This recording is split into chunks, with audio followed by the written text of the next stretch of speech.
75,000 people. The first year it was 10,000, the second year it was 58,000. Then it was 75,000 people.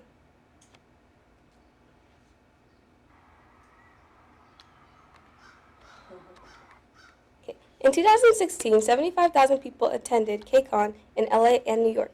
KCON is a Korean music festival that is held annually in different parts of the world, bringing fans of Korean pop together. So just think, 75,000 people attended this event in the US in 2016. So why is this relevant?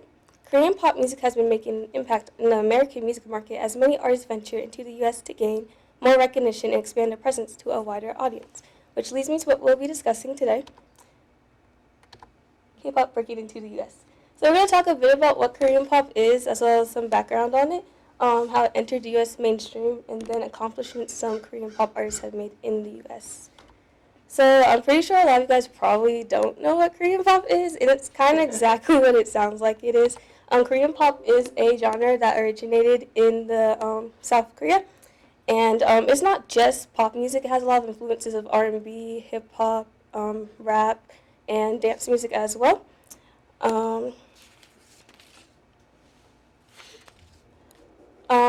It usually has choreography with it, like whenever an artist has a title track, they usually perform this choreography live, like at music shows and concerts. For example, at the top I have girl group G-Friend, and they're performing choreography to their song Glass Speed. At the bottom there's a boy group NCTU performing choreography to their song The Seventh Sense. K-pop entered the Japanese market in the 21st century and eventually started to spread to various countries, including here in the US. The spread of Korean pop culture is known as the Hallyu, or the Korean wave.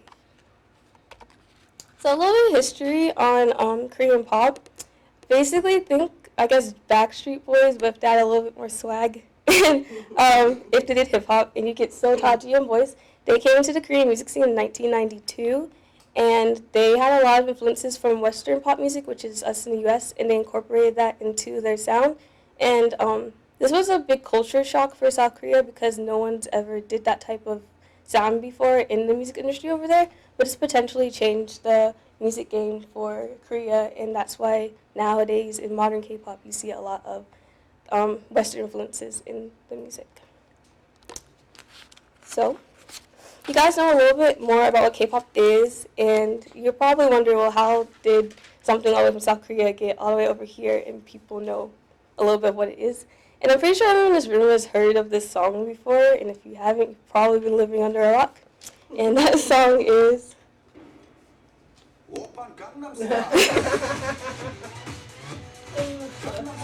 So Psy came out with Gangnam Style in 2012, and it blew up everywhere. As of late 2016, the MV is the most watched video on YouTube with over 2.6 billion views. It was also the first video on YouTube to ever reach 1 billion views. Psy was the first Korean pop artist to make such a huge success internationally. In a Billboard magazine interview in 2012, Republic President and CEO Monte Lipton stated, and I quote, "Psy is a superstar. He's got that charisma, that sense of confidence and showsmanship," and clearly the rest of the world agreed with that statement. Gangnam Style charted in over 30 countries, including the US. So K-pop has been making many appearances in music charts in America, such as Billboard, and social media has helped the Korean wave spread to a wider audience.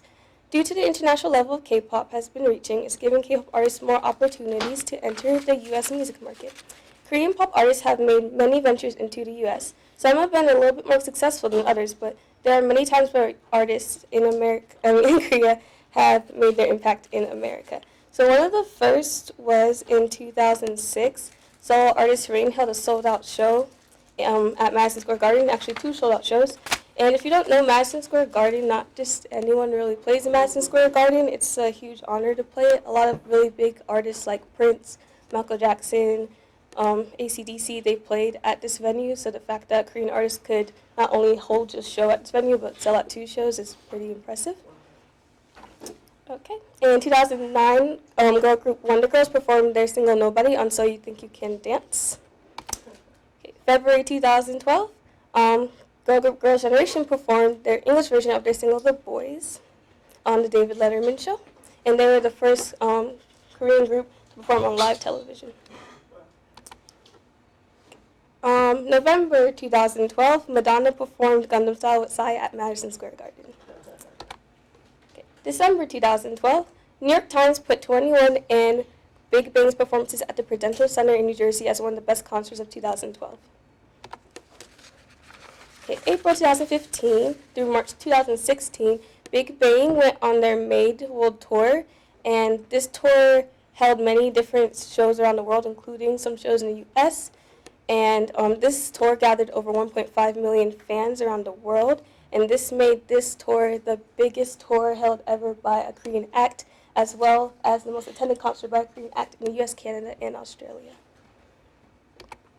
Okay. So April 2015, boy group EXO's album Exodus sold over 6,000 copies in the U.S. its first week of release. It was the largest sales week for a Korean act in America ever. In November 2015, BTS released their album The Most Beautiful Moment in Life Part 2, and it charted #1 on the Billboard's World Album Chart, and it remained in the top 12 for 11 weeks, 4 of those weeks being #1. The album sold over 5,000 albums in the U.S. in its first week of release. Okay, according to Forbes, BTS was the most retweeted artist on Twitter in March of 2016 with over 5.3 million retweets. Their retweet numbers beat out U.S. artists such as Kanye West and Justin Bieber. So on November 2016, artists CL, Dean, and Eric Nam interviewed by Times Magazine about breaking into the American music industry. And then very recently, on the 12th of this month, BTS released their song Spring Day. The day of its release, it made its way into the U.S. iTunes Top 10 chart, charting at number 8. They were the first Korean group to ever chart on the U.S. iTunes Top 10 chart. So many Korean artists also collabed with many popular American artists, believe it or not, which have opened many doors to exposure as well. Some of these artists include, but are not limited to, Skrillex, Missy Elliott, Snoop Dogg, Kanye West, and Warren G. These are just a few of the many collabs that came to life in the past decade.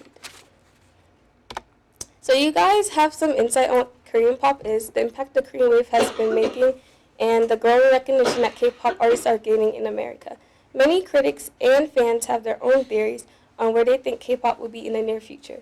Writer for Billboard magazine Jeff Benjamin stated in an article on his About Girl Group 21, "A few short years ago, it would have been unthinkable that a Korean girl group would have been able to fill up an East Coast arena, but 21 proved that they, and K-pop in general, are quickly becoming a force to be reckoned with in today's ever-shrinking worldwide pop landscape."